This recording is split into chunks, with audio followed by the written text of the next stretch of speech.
Think of a world something like Jupiter, with an atmosphere rich in hydrogen, helium, methane, water, and ammonia, in which organic molecules might be falling from the skies like manna from heaven.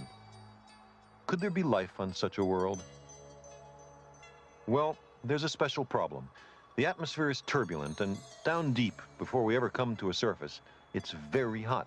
If you're not careful, you'll be carried down and fried. So one way to make a living is to reproduce before you're fried. Turbulence will carry some of your offspring to the higher and cooler layers. Such organisms could be very little. We call them sinkers. The physicist E.E. Salpeter and I at Cornell have calculated something about the other kinds of life that might exist on such a world.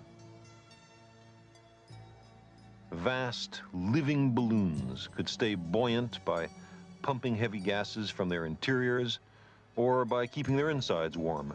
They might eat the organic molecules in the air or make their own with sunlight. We call these creatures floaters. We imagine floaters kilometers across, enormously larger than the greatest whale that ever was, beings the size of cities.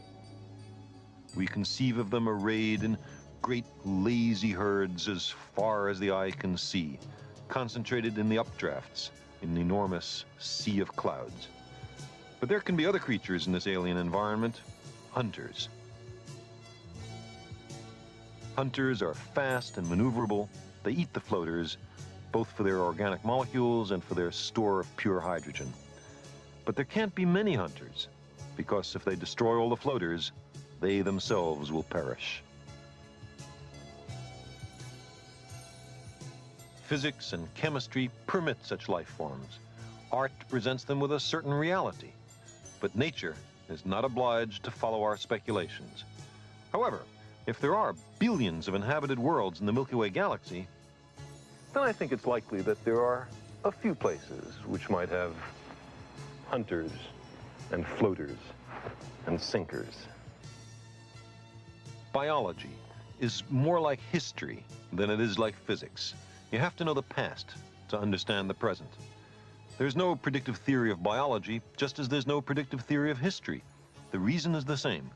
Both subjects are still too complicated for us. But we can understand ourselves much better by understanding other cases.